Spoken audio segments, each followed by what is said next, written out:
Good morning dear students. मागच्या लेक्चरमध्ये आपण बघितलं होतं पाथ फंक्शन आणि स्टेट फंक्शन. या लेक्चरमध्ये आपण पाहणार आहोत process and it's types. Okay, कुठल्या कुठल्या प्रोसेस या ठिकाणी थर्मोडायनॅमिक्स केमिस्ट्रीमध्ये स्टडी केले जातात. Transition from one equilibrium state to another is called a process. They are of different types. वेगवेगळ्या प्रोसेस त्या ठिकाणी बघायला मिळतं आपल्याला. पहिली आहे isothermal process. It is the process in which temperature of the system remains constant throughout the transformation. Okay, ही एक अशी प्रोसेस आहे की ज्याच्यामध्ये टेम्परेचर त्या सिस्टीमचं हे कॉन्स्टंट असतं. ओके, ट्रान्सफॉर्मेशन होत असताना सुद्धा समजून घ्या, एक वस्तू आपण दुसऱ्या ठिकाणी जरी हलवली तरी ती ट्रान्सफॉर्म होत असताना त्या वस्तूचं टेम्परेचर हे कॉन्स्टंट असतं. त्याला म्हटलं जातं isothermal process.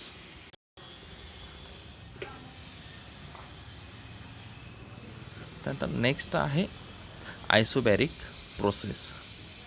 In isobaric process the pressure remains constant during the transformation. आता आयसोथर्मलमध्ये काय होतं की टेम्परेचर कॉन्स्टंट होतं, परंतु आयसोबॅरिकमध्ये काय आहे की प्रेशर त्या ठिकाणी कॉन्स्टंट असणार आहे ज्यावेळेस ट्रान्सफॉर्मेशन प्रोसेस होणार आहे. म्हणजेच pressure remains constant during the transformation. एवढं जरी लक्षात ठेवलं तुम्ही की pressure constant during transformation, temperature constant during transformation, तर त्याची डेफिनेशन तुम्हाला त्या ठिकाणी लिहिता येईल. पुढचं आहे isochoric process. It is a process during which volume of the system remains constant during the transformation. Okay, या ठिकाणी की त्या सिस्टीमचं जे काही व्हॉल्यूम असेल हे कॉन्स्टंट असणार आहे, म्हणून त्याला म्हटलं जातं आयसोकोरिक प्रोसेस.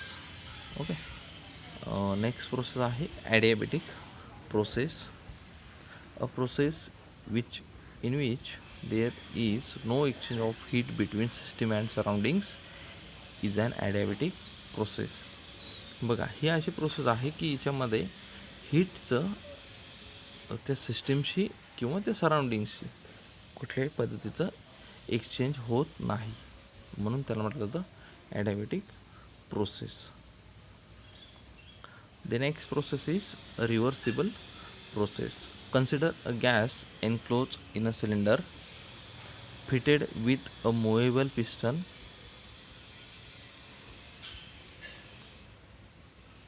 तर ही जी सराउंडिंग आहे याच्यामध्ये एक गॅस सिलेंडर कन्सिडर केलेला आहे आणि पिस्टन आहे की जे मूव्ह होऊ शकतं त्या ठिकाणी.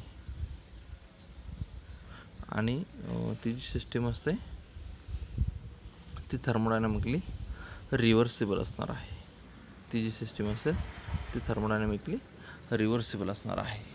रिव्हर्सिबल आपण म्हणतो रिव्हर्स हे जनरली आपल्याला वर्ड माहिती आहे. फॉर एक्झाम्पल द्यायचं म्हटलं तर आपलं पिस्टन असतं बघा, SP पंप म्हणतो आपण, पिस्टन पंप. त्याचे जे नॉब असतात बघा, ते 3 हे असतात प्रोसेस करणारे पिस्टन असतात बघा, ते 3. तर ते 3 किंवा ते 2 पिस्टन पुढे आणि मागे पाणी खेचण्यासाठी ते होत असतात. म्हणजेच त्या ठिकाणी ते काय काम करतात, पिस्टनचं म्हणजे रिव्हर्स प्रोसेस होती ती, म्हणजे पुढे जाणे आणि परत मागे येणे. त्यानंतर फीचर्स ऑफ रिव्हर्सिबल प्रोसेस. आता त्याचे फीचर्स काय आहेत. The driving and opposing forces differ by an infinitesimal amount. The process can be reversed by an infinitesimal change in condition.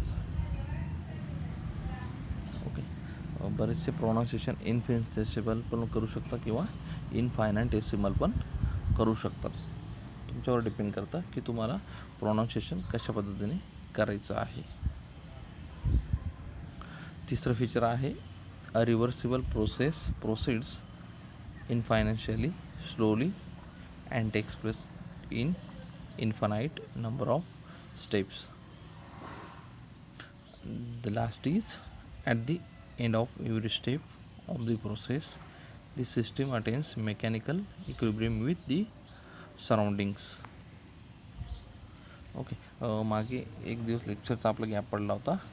त्याचे काही लेक्चर असेल, जर उद्या कॉलेजात सुट्टी असेल तर ते एक्स्ट्रा टाकलं जाईल त्या ठिकाणी.